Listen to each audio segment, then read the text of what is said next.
Boa noite, queridos. O pastor Márcio está bonito hoje, né? Ele está com um blazer diferente. Vocês não tocaram, mas eu toquei. Que blazer bom, velho. Boa noite, pessoal. Vocês estão bem? Vocês estão felizes? Difícil fazer essa pergunta hoje, né?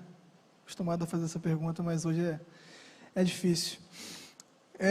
Mas é muito bom estar em família mais uma vez. Quero agradecer a Laurinha, quero agradecer a todo o Ministério de Missões, pastor Márcio, por mais uma oportunidade. E como eu disse, é muito bom estar em família, principalmente nos dias difíceis. É nos dias difíceis que nós realmente vemos a importância de olhar para o lado e ver um irmão, de olhar para o outro lado e ver uma irmã, e ver uma prima, e ver um... Mas enfim, é bom demais. E hoje nós vamos falar sobre pequenos grupos, e eu aqui não trouxe uma palestra especificamente sobre pequenos grupos. Eu quero aqui construir algo com vocês, fundamentar algo com vocês e inspirá-los a viver pequenos grupos. Quando a Laura falou comigo, ela falou que ela usou uma frase que eu não queria nem vou usar, mas como se eu tivesse propriedade para falar de pequeno grupo. E realmente, desde 2015 eu me envolvo com pequeno grupo.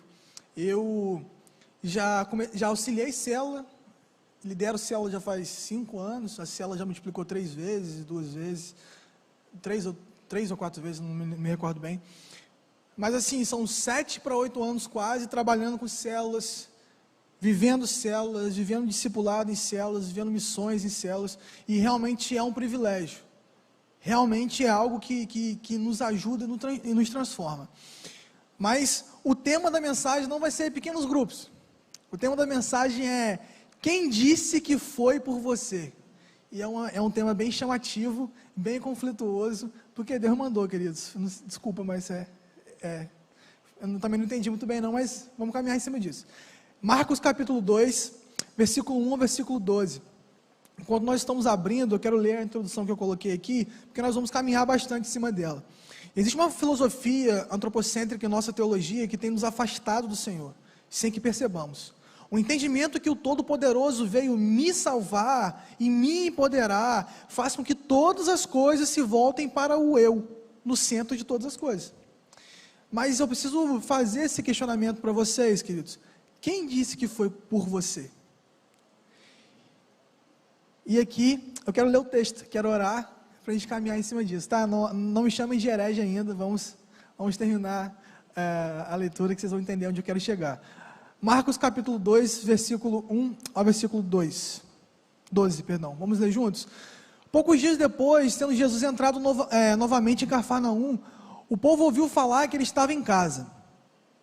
Então muita gente se reuniu ali, de forma que não havia lugar nenhum junto à porta, e ele lhes pregava a palavra. Vieram alguns homens trazendo um paralítico, carregado por 4 deles. Não podendo levá-lo até Jesus por causa da multidão, removeram parte da cobertura do lugar onde Jesus estava, e pela abertura do teto, baixaram a maca que estava deitado o paralítico. Vendo a fé que eles tinham, Jesus disse ao paralítico: filho, os seus pecados estão perdoados. Estavam sentados ali alguns mestres da lei, raciocinando em seu íntimo: por que esse homem fala assim? Está blasfemando. Quem pode perdoar pecados a não ser somente a Deus? Jesus percebeu logo em seu espírito que era isso que eles estavam pensando e lhes disse: por que vocês estão remoendo essas coisas em seu coração? Que é mais fácil dizer ao paralítico que os seus pecados estão perdoados, ou levante-se, pegue a sua maca e ande. Mas para que vocês saibam que o Filho do Homem tem na terra toda autoridade para perdoar pecados, disse ao paralítico: eu digo-lhes a você, levante-se, pegue a sua maca e vá para casa. Jesus, nós agradecemos ao Senhor por essa oportunidade. Mais uma vez na tua casa, Jesus. Mais uma vez em família, Deus. Obrigado, Pai. Obrigado porque sempre foi o desejo do seu coração. Um povo que te ama, um povo que caminha com o Senhor, Jesus. Em nome de Jesus, Pai, me usa como instrumento. Que eu não fale aqui nada que vem de mim, Jesus. Mas que eu seja direcionado pelo Teu Espírito Santo a inspirar os meus irmãos a viver uma familiaridade de verdade, a viver, Deus, uma vida, Deus, realmente nas casas e sim também aqui no templo, mas que possamos viver, Deus, essa dualidade espiritual, não na parte negativa, Deus, dessa narrativa, Deus, mas verdadeiramente, Deus, um viver família na igreja, mas também viver família nas casas, no singular, no individual, Pai, e que possamos ser inspirados pelo Teu Espírito Santo, Deus, e fundamentados pela Tua Palavra, Pai, a viver isso de verdade, de uma maneira, Deus, convicta daquilo que o Senhor tem nos direcionado. Então, Senhor, em nome de Jesus, nos usa aqui, Deus, nesse momento, Pai, que o meu coração e o coração dos meus irmãos possam, como terra fértil, Jesus, ser germinada a palavra do Senhor em nosso coração, para que cresça e dê bons frutos, no nome de Jesus. Amém, queridos, amém. Então vamos para o primeiro ponto, já que essa introdução foi bem polêmica, vamos continuar bem polêmicos. Jesus, ele não veio te salvar do inferno, Jesus também não veio te empoderar. Muito obrigado, irmão, Deus te abençoe. Jesus não veio te salvar do inferno, Jesus não veio te empoderar, Jesus veio te salvar para Ele, e para que você viva para o outro. Queridos, eu nunca pensei dessa maneira até uns 3 anos atrás. Eu era levado a pensar que Jesus, ele tinha me tirado do inferno, e isso é muito bom. Isso é muito bom, isso é maravilhoso. Só que essa mensagem, ela está incompleta. Jesus, ele nos livrou do inferno, ele nos salvou do inferno, mas ele nos salvou para si. Então, se eu coloco no meu coração o fundamento que eu fui salvo por Jesus do inferno apenas, eu estou vivendo um cristianismo meio incompleto. Eu estou vivendo uma fração. É como se Saulo, com todo o conhecimento musical que ele tivesse, ele tocasse apenas a tônica, a quarta, a quinta e a sexta. É pouco, né, Saulo? A variedade musical que existe é tão grande. É como se a gente estivesse reduzindo o Senhor Jesus, o universo, num pequeno pote. E que não estou querendo desmerecer a salvação do inferno, tá, queridos? Mas a verdade é que nós somos salvos para algo muito mais profundo do que não ser condenados. É verdade também que o inferno não foi feito para nós. Todos creem nisso? O inferno foi feito para Satanás e seus demônios. A palavra de Deus vai nos afirmar isso. Então, quando nós lemos a Bíblia de uma maneira pragmática, a gente vai entendendo que o Senhor, desde o princípio, ele está nos direcionando para algo. E esse algo é para Ele. Deus não nos direciona para uma situação específica, para uma igreja específica, Ele nos direciona sempre para os braços dEle. A gente vê isso em Gênesis 3. Assim como Adão e Eva, eles comem do fruto, o Senhor já vai lá, e qual que é a pergunta de Deus? Adão e Eva, por que vocês comeram do fruto? Adão e Eva, vocês fizeram isso mesmo? Não. Adão, onde você está? É uma pergunta com uma linha filosófica um pouco profunda, porque Deus está perguntando ali a Adão, aonde que Adão está dentro dele mesmo, porque Adão e Eva se perdeu naquele instante. Então, queridos, a gente precisa entender isso como um alicerce fundamental, para que a gente consiga não somente ler a Bíblia, mas também entender aquilo que o Senhor quer falar conosco essa noite. Nós não fomos salvos para o eu, nós somos salvos para Deus, e consequentemente salvos uns para os outros. E assim Jesus, ele vai falando nos evangelhos e através da Bíblia de uma maneira bem histórica e pragmática, para que a gente entenda que a salvação é por meio de Cristo, é por meio do sacrifício de Cristo, mas não somente para mim, mas para nós. É por isso que eu comecei falando que é bom estar em família. É bom estarmos juntos, mesmo, principalmente nos momentos difíceis. Amém, queridos? Então, no versículo 1 ao versículo 3, nós vamos ver que existiram homens e mulheres naquele instante ali que entenderam isso. Poucos dias depois, tendo Jesus entrado novamente em Cafarnaum, o povo ouviu falar que ele estava em casa. Então muita gente se reuniu ali, de forma que não havia lugar nem junto à porta, e ele lhes pregava a palavra. Vieram alguns homens, trazendo-lhe um paralítico, carregado por 4 deles. Olha que interessante. O Filho de Deus, o Criador de todas as coisas, Colossenses vai falar, no capítulo 1, versículo 16, que Jesus é o firmamento de todas as coisas, que todas as coisas estão firmadas nele, ele é o sustentador de todas as coisas, ele é o Filho de Deus que tira o pecado do mundo.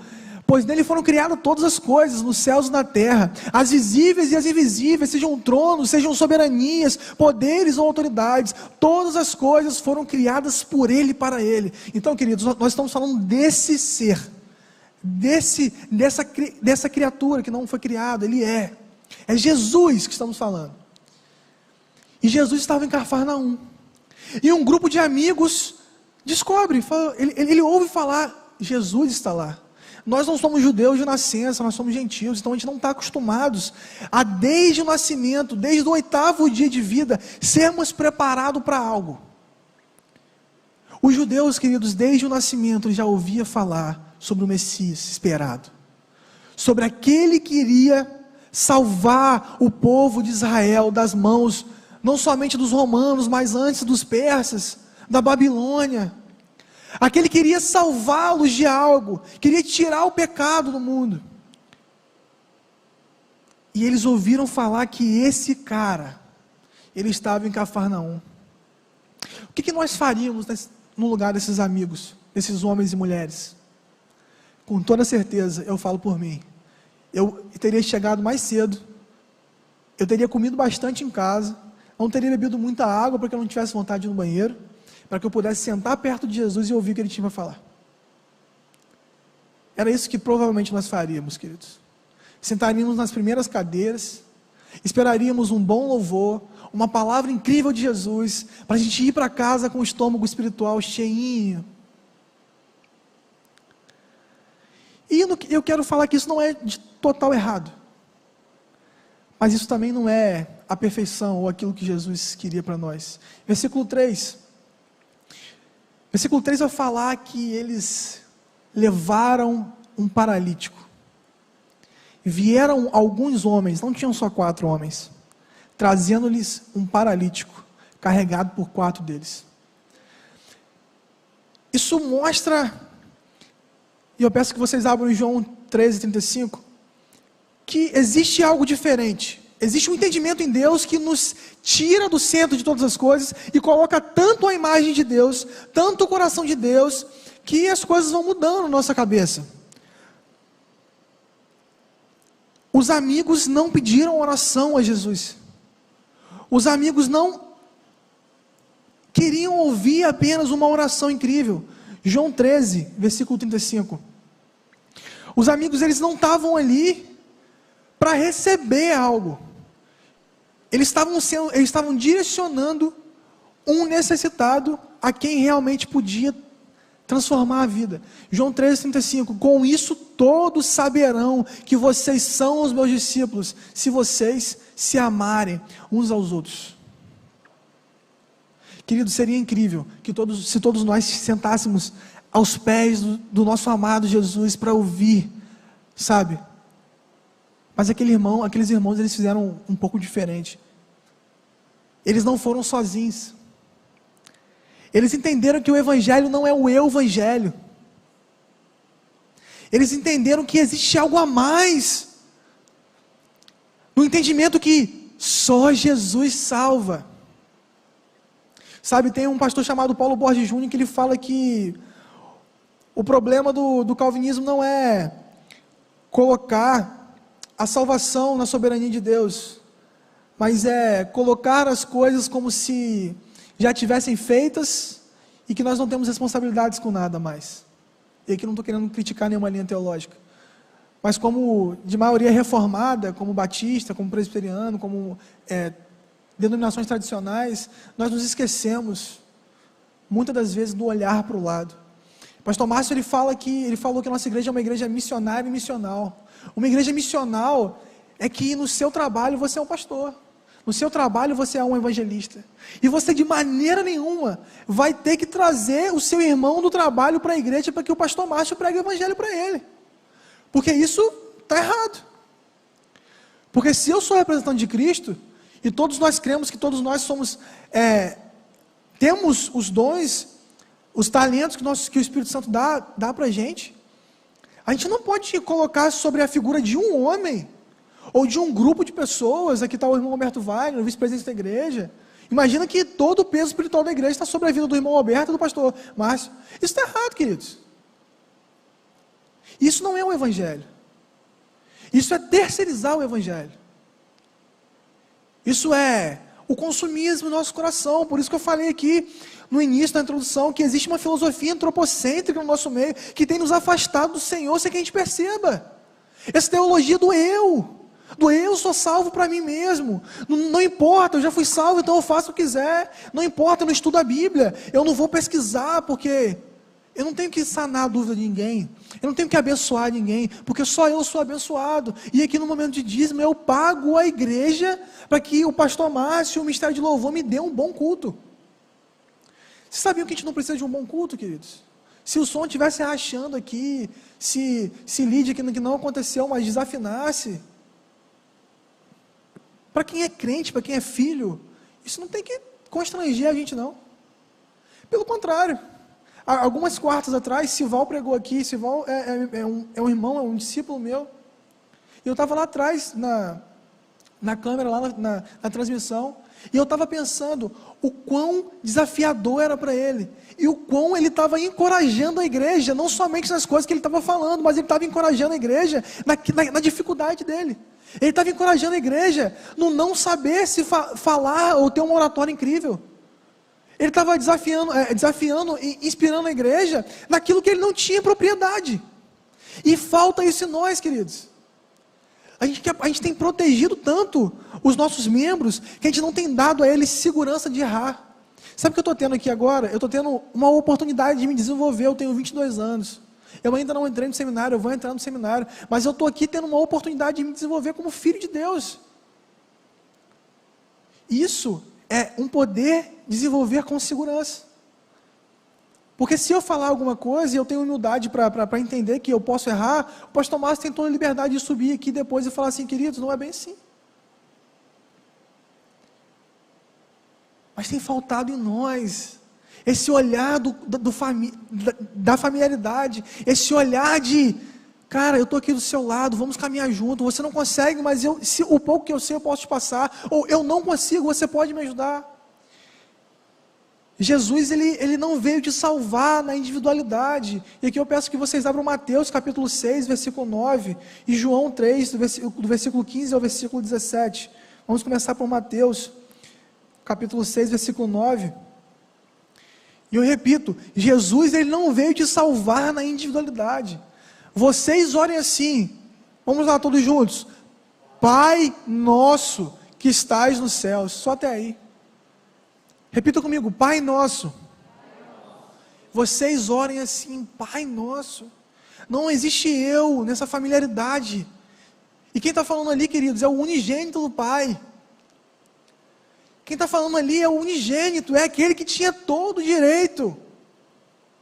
Mas Hebreus capítulo 5 vai falar que ele aprendeu a obedecer por meio daquilo que sofreu. A gente tem lido a palavra de Deus sem cautela nenhuma, a gente não tem prestado atenção naquilo que a gente leu. Eu estava conversando com o pastor Márcio lá na reforma da casa da irmã, eu acho que o senhor lembra, a gente estava falando sobre isso. As pessoas leem a Bíblia 10 vezes no ano e não entendem. E não puxam a profundidade daquilo que lá está escrito. Isso gera em nós cristãos rasos. Isso gera em nós um tipo de cristianismo que não faz a diferença no mundo. O próximo censo talvez mostre que são 50% de evangélicos no Brasil. O nosso país continua sendo conhecido como o país do futebol e o país do carnaval, queridos. O país da corrupção. Mas existem aqui no nosso país homens e mulheres que oram e que têm apontado a direção de o nosso país será um país missionário. O nosso país vai abastecer as nações. E hoje, sábado, uma semente nossa morreu no campo. Mas nós sabemos que a semente ela precisa morrer para que dê fruto. Mas o que falta em nós para morrer ainda as sementes que estão nos nossos corações? João capítulo 3, versículo 15 ao 17. João capítulo 3, versículo 15 ao versículo 17. Diz assim a palavra do Senhor: para que todo que nele crê tem a vida eterna. Porque Deus tanto amou o mundo, que deu seu Filho unigênito, para que todo aquele que nele crê não pereça, mas tenha a vida eterna. Pois Deus enviou o seu Filho ao mundo, não para condenar o mundo, mas para que fosse salvo pelo mundo. Mas que fosse salvo por meio dele, para que o mundo fosse salvo por meio dele, perdão. A gente está acostumado a ouvir uma tradução grega da igreja, que foi chamada de eclésia. Mas essa tradução grega, ela vem do hebraico carral. Carral significa que denota a multidão inteira de qualquer povo, unido pelos vínculos de uma sociedade e construindo uma república ou estado. Eduardo, você pode abrir em Apocalipse 5, versículo 1 ao versículo 9? Eu vou repetir. A gente fala sobre igreja através da palavra eclésia, que vem do grego, ok? Que significa chamados para fora e bênção de Deus. Só que existe uma palavra do hebraico que é a primeira direção que Deus fala sobre igreja, que é chamada carral. E o significado dela é familiaridade, é ser família. A gente pode colocar ela como que denota a multidão inteira de qualquer povo, unido pelos vínculos de uma sociedade e construindo uma república ou um estado. Aqui está falando sobre uma família, uma república, sobre uma nação. E se a gente for em Êxodo 19, a gente vai entender que Deus ele chamou o povo de Israel e nos chamou para ser uma nação. Mas vamos lá, Apocalipse capítulo 5, do 1 ao 9, diz assim: então vi na mão direita daquele que está sentado no trono um livro em forma de rolo, escrito de ambos os lados e selado com 7 selos. Vi um anjo poderoso proclamando em voz alta: quem é digno de romper os selos e de abrir o livro? Mas não havia ninguém, nem nos céus, nem na terra, nem debaixo da terra, que pudesse abrir o livro ou sequer olhar para ele. Eu chorava muito, porque não havia ninguém que fosse digno de abrir o livro e de olhar para ele. E são os 7 Espíritos de Deus enviados a toda a terra. Ele se aproximou e recebeu o livro da mão direita daquele que estava sentado no trono. Ao recebê-lo, os 4 seres viventes, os 24 anciãos, prostraram-se diante do Cordeiro. Cada um deles tinha uma harpa e taça de ouro cheia de incenso, que são a oração dos santos. Preste atenção no versículo 9. E eles cantavam um cântico novo: tu és digno de receber o livro e de abrir os selos, pois foste morto, e com teu sangue compraste para Deus gente de toda tribo, língua, povo e nação. Isso é o carral de Deus. Isso é a eclésia. Não fomos eu salvo, Lídia salva, pastor Márcio salvo. Nós fomos salvos. Como família, como nação sacerdotal, aqueles que não precisam de alguém para mediar a nossa vida com Deus, mas aquele que tem uma intimidade com o Pai. E isso, queridos, não tira nada da soberania de Deus. Deus é tão soberano, que Ele se abre para o amor mútuo. E através da salvação, da graça de Deus, nós conseguimos, mesmo com esse corpo pecaminoso, mesmo com a nossa carne podre, através da nova natureza, que Paulo vai descrever em Romanos, a gente consegue nos relacionar com Deus novamente. Por isso que eu falei, queridos, Jesus ele não veio te salvar do inferno, Jesus ele não veio te empoderar. Isso é uma distorção da sã doutrina, que veio para nos desestabilizar, para gerar em nós cristãos fracos, que não suportam a dor, cristãos que não suportam a palavra de Deus, cristãos que não vão falar de assuntos complicados como divórcio, são cristãos que tremem na base, cristãos que falam mais sobre assuntos triviais do que como nós vamos realmente ser usados para transformar o mundo. É esse tipo de teologia que está no nosso meio, que fala sobre uma hipergraça, ou uma graça barata, que fala sobre uma vida sem santidade. É isso que tem acabado com o nosso país. É por isso que nós temos 52 milhões, ou melhor dizendo, por cento de cristãos no Brasil aproximadamente, sem que façam a diferença.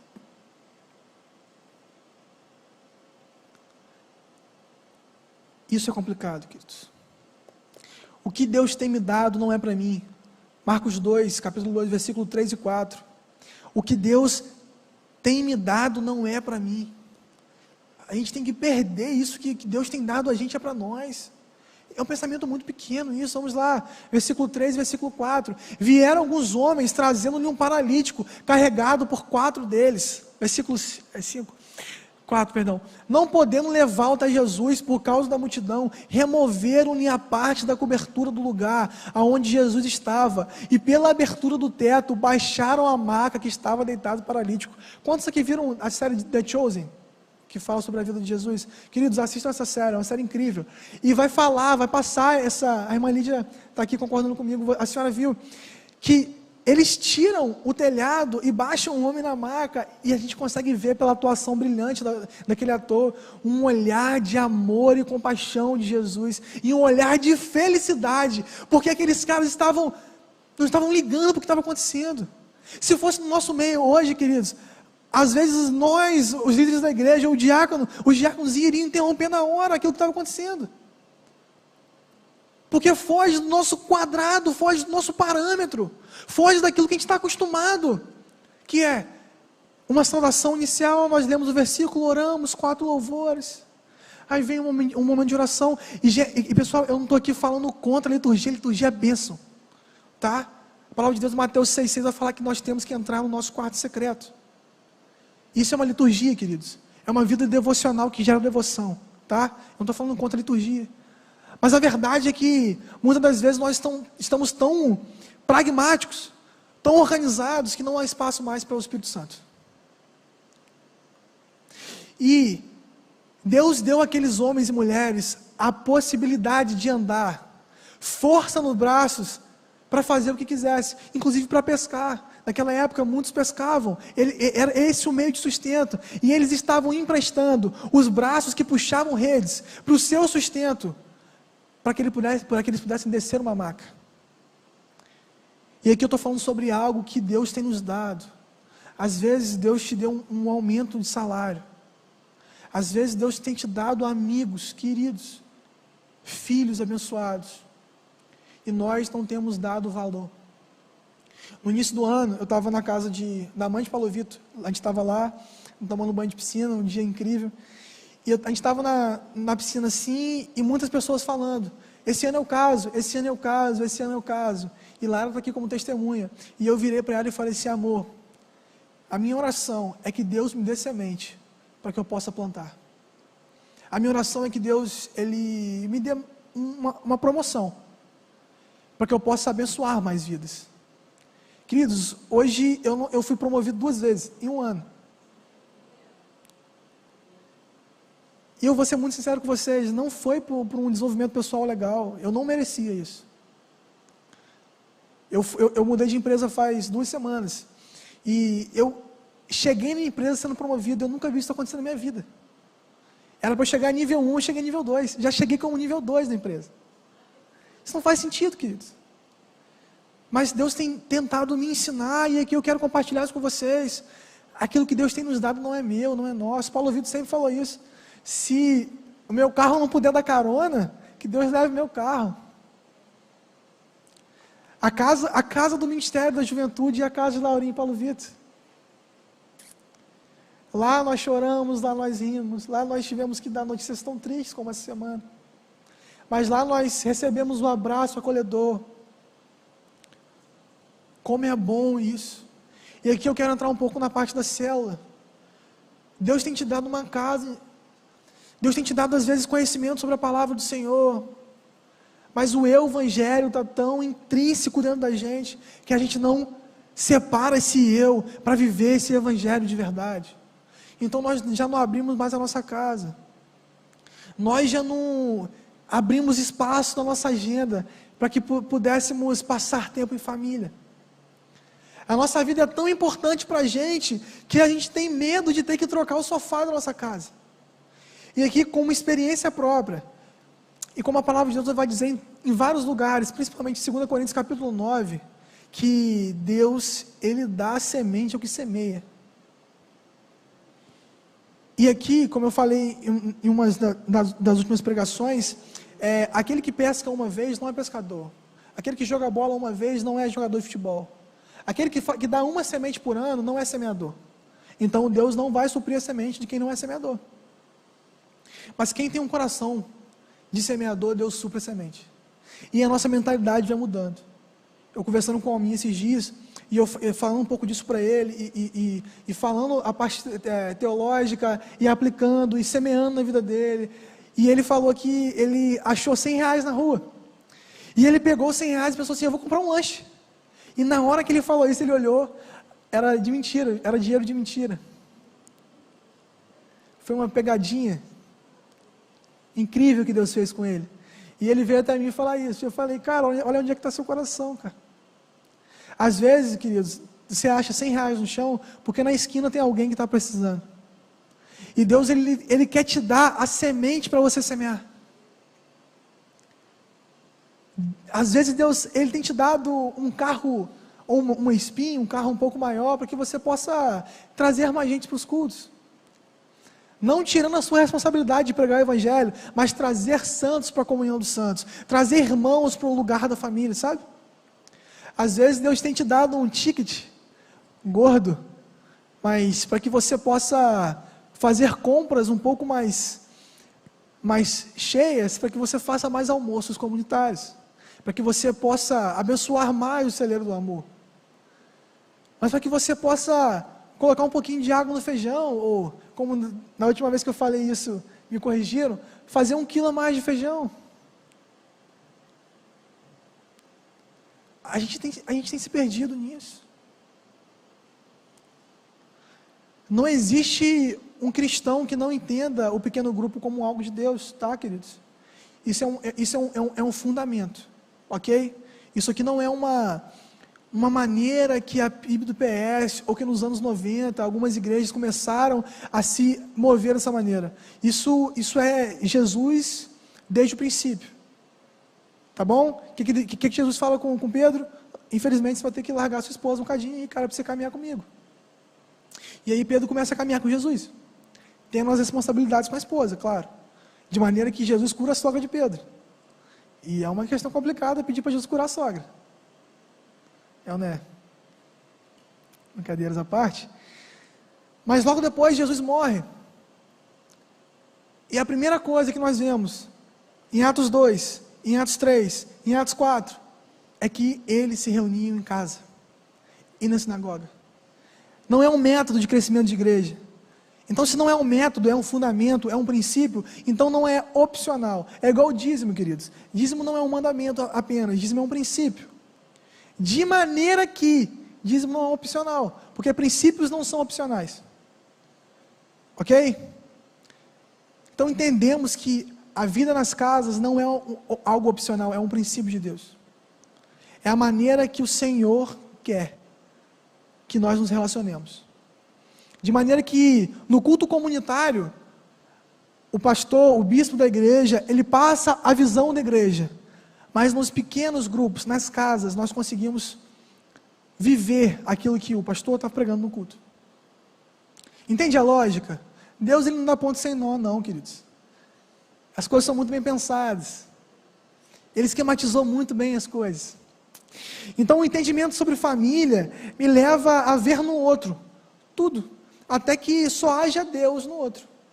Até que a dificuldade que eu tenho no outro começa a virar bênção, porque eu entendo que se Gisele tem algo que me fere, às vezes Deus está querendo me cuidar de mim.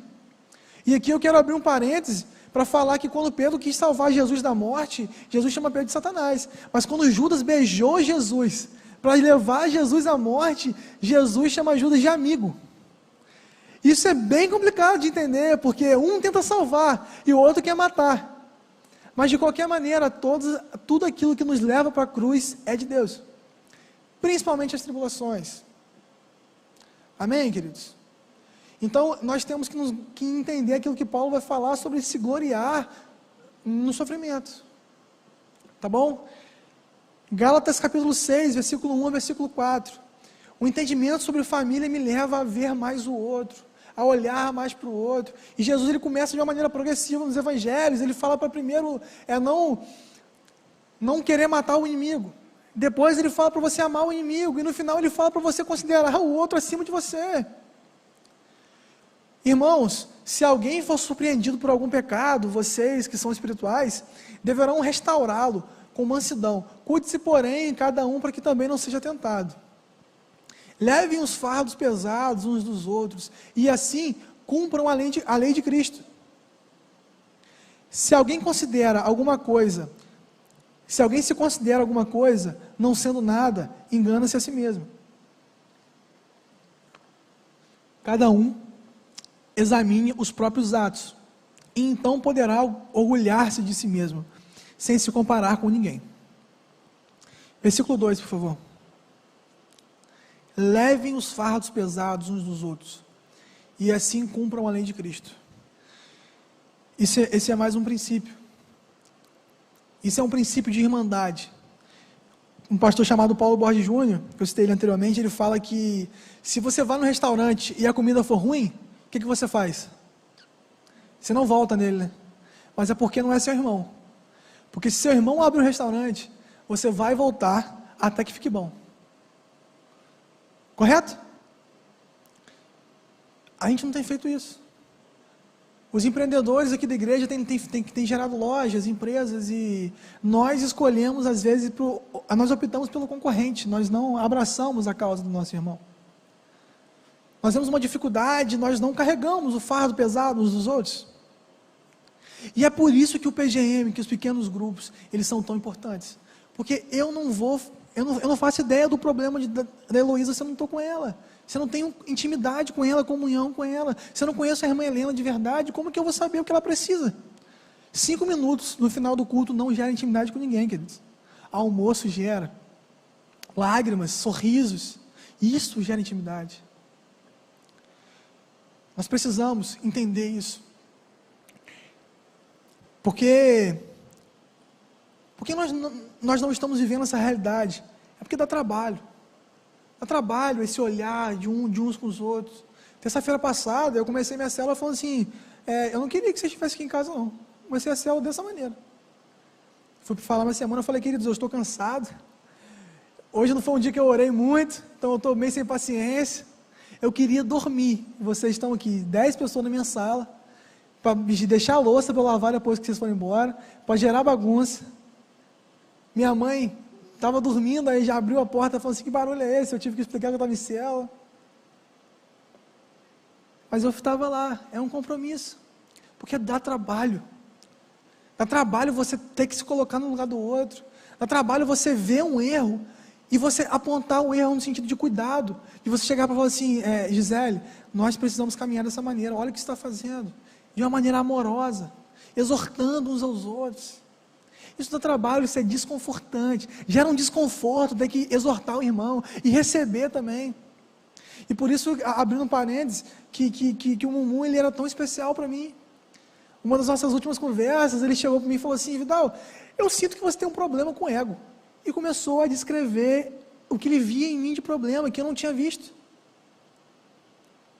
De uma maneira tão natural, que você não consegue se ofender. Eu não conseguia me ofender com ele. Mas isso é desconfortante. Porque quando eu tinha que fazer isso com ele também, eu lembro que eu fazia, e a nossa intimidade gerava um ambiente bom para isso, mas eu já fiz com outras pessoas que não sustentaram aquilo que o ser exortado.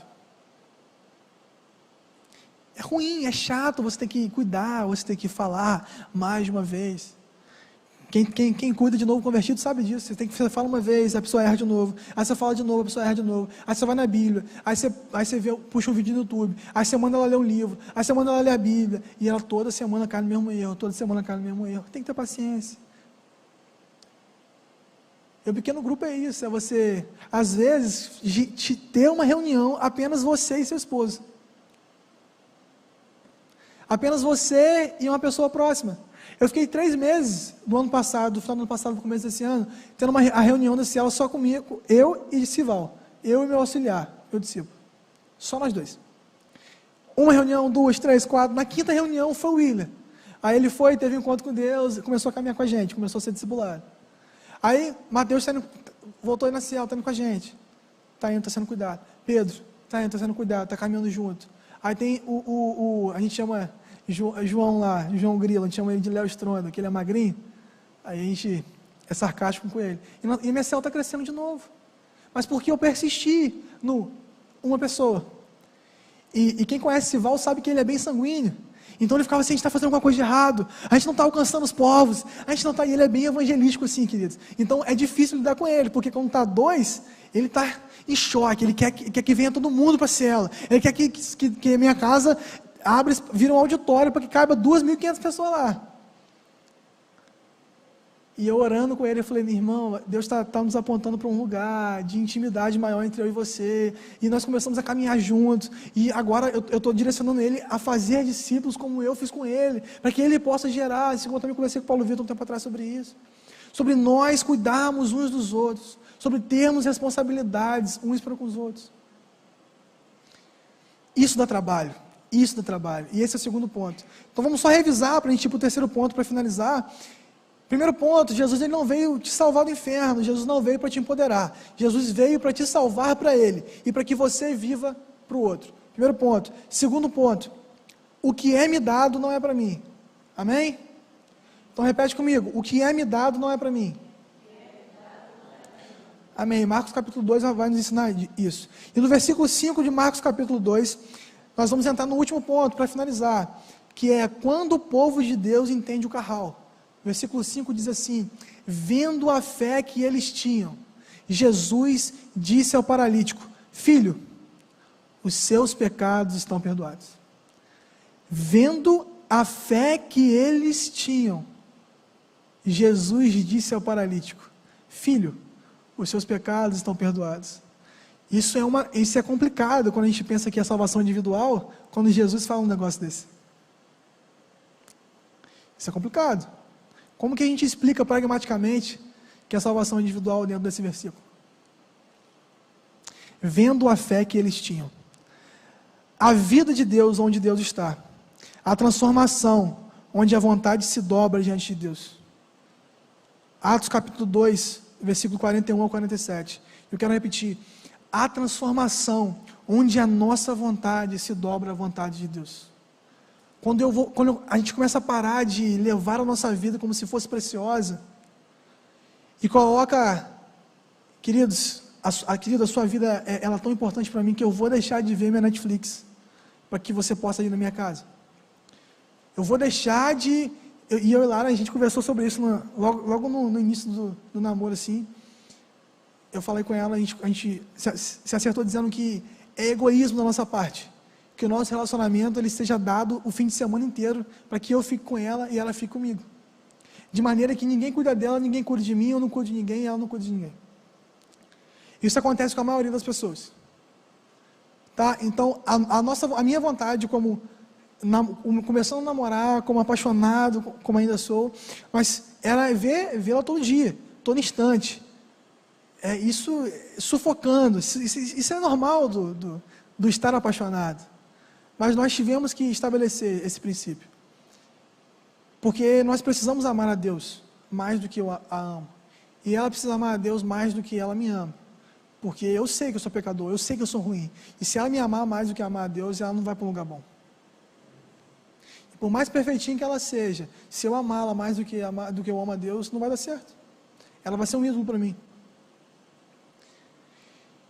Atos capítulo 4, versículo 41 ao versículo 47.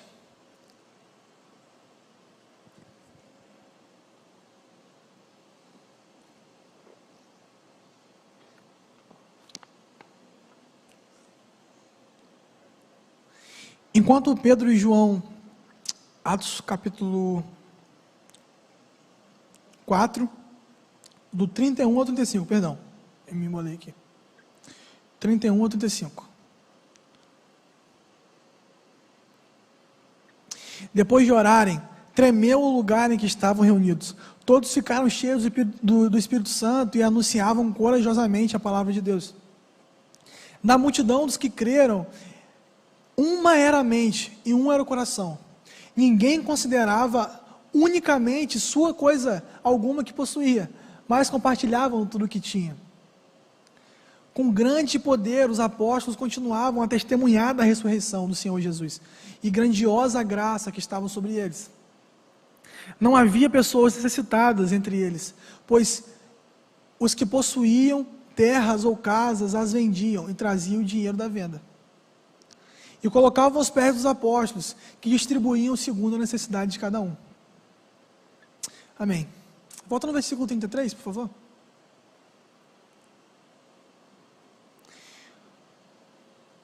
Perdão, 32. Da multidão dos que creram, uma era a mente, e um era o coração. E aqui, infelizmente, Lucas não está falando que todo mundo torcia para o Flamengo. Eu falo infelizmente porque eu não queria que vocês ficassem tristes. Tá? Não está falando que todos tinham uma mente e um coração porque todo mundo votava em um político ou todo mundo votava em outro político. Mas era porque o espírito era o mesmo. A cultura era a mesma. Deus estava lá. Um carral de Deus. A família de Deus, de verdade. Aqueles que eram tão família que eles conseguiam ser eclésia. Eles eram tão uns com os outros que eles conseguiam se voltar para fora.